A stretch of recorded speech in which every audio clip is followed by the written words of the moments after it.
Today, I'll be talking about frugal living, simple living, the decision to make it, and how to go about it, and also chasing your dreams without letting anybody influence you in the negative way, no matter what.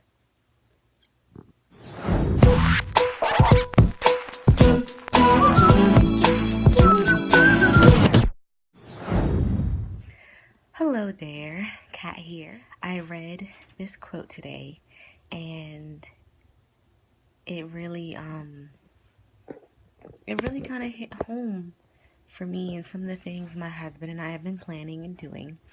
We are very interested in frugal living because we can't understand why he makes good money. He's a service supervisor. He makes good money, good enough to where I can stay home and raise our son, and I don't have to work if I don't choose to.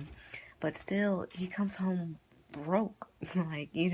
After all the bills are paid, pretty much there's nothing left over. And then even if I were to get a job, a lot of people say, well, why don't you get a job and help out?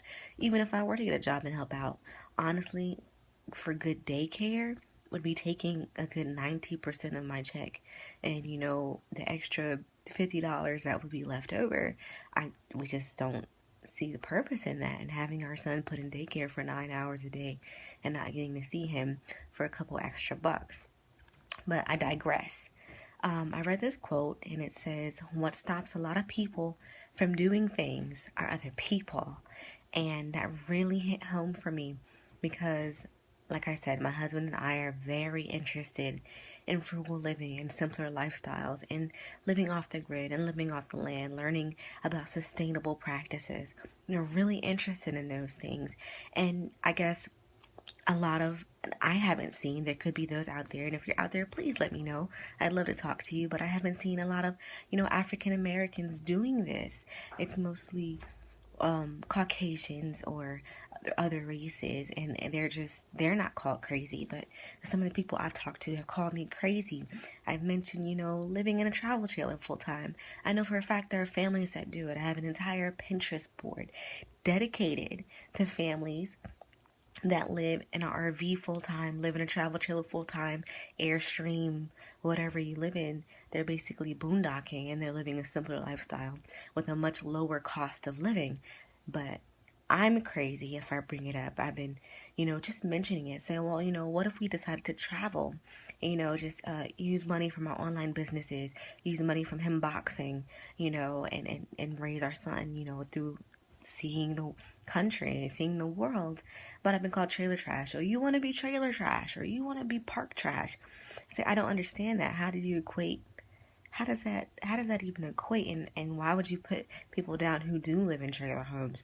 I don't get that either. In all honesty, I sort of think it's smarter if you live below your means, not meeting them. What's the point of having this beautiful 2 bedroom, 2 bath apartment when we only use 2 rooms?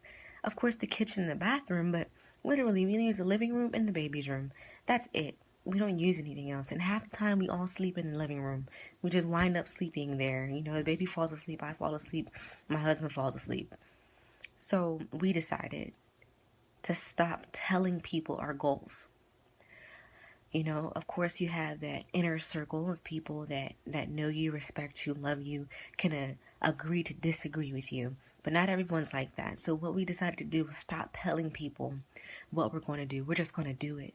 And we're just going to make it because I'm not endangering our child. He's happy, healthy, whole, very busy, very smart. I'm not endangering myself. We have plenty of money for food, for necessities, for when things get tough, rainy day money. I could get a job anywhere with the kind of work that I do. My husband could get a job anywhere. In fact, he's high demand. Maintenance has been high demand everywhere. Everywhere you go, somebody needs something to fix. It's not a problem. So I do not see the problem with trying to live a simpler lifestyle. Why is there such a negative connotation with living simpler, living smaller? I say we want to downsize to a 1 bedroom, and people say, oh, you're crazy, you have a baby. I'm like, what is the living room for? What is all that space for? He's one. He wants to sleep with his mom and dad anyway. I just don't understand. I just don't understand why it has such a stigma attached to it. But say all that to say, we're not telling anyone what we're going to do. We're just going to do it. because the more I talked to people, the more I started doubting myself. The more negative things they pointed out, the more I thought about, like, oh, that really could happen. Maybe we should just stay where we are and work and be miserable and not see and do and experience life the way it's meant to be experienced. So many people, there's, that's a statistic. I don't know the exact number, but a great amount of people live and die, born, live, and die within a 15-mile radius. I don't want that for my son. I don't want that for my husband. I don't want that for myself. So, this is phase 1 of our frugal living, simple living dream. We made a plan that I'm not going to share now. I will share it once it's been implemented, once we start purchasing things, once we start getting things ready. And we're just going to do it. Regardless of what anyone says, regardless of what anyone feels, I have to do what I think is best for my son. And I don't want my son to inherit a rat race. Education, certainly. Education is everywhere. Education can be free. Be educated.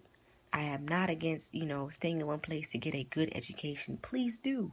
Please do. The institutions were put there for you to learn, for you to expand your horizons. But don't get stuck. You go to work to pay bills. You have a couple dollars to go out, get yourself something nice. You go to sleep, you get up and go to work. But you're not happy. I don't see the point in living a life like that. I want to do what's best for my son. And so long as my son is happy, healthy, whole, fed, has health insurance, is educated, I don't see a problem with it. If anyone else is boondocking, living in a trailer on the road, living in a travel trailer, you have an Airstream, you have an RV, you have a tiny home, I would love to hear your stories on how you did it, how you got started, because my husband and I are really looking into this as a life choice. You're really looking into this to make this our lives. So please comment, rate, subscribe, inbox me at I am Kat Watkins, Pinterest, Facebook, Instagram, Twitter. Let me know. Let me know what you think, even if you disagree. I can agree to disagree easily. We do not have to share the same opinions. That makes life boring. Thank you for watching.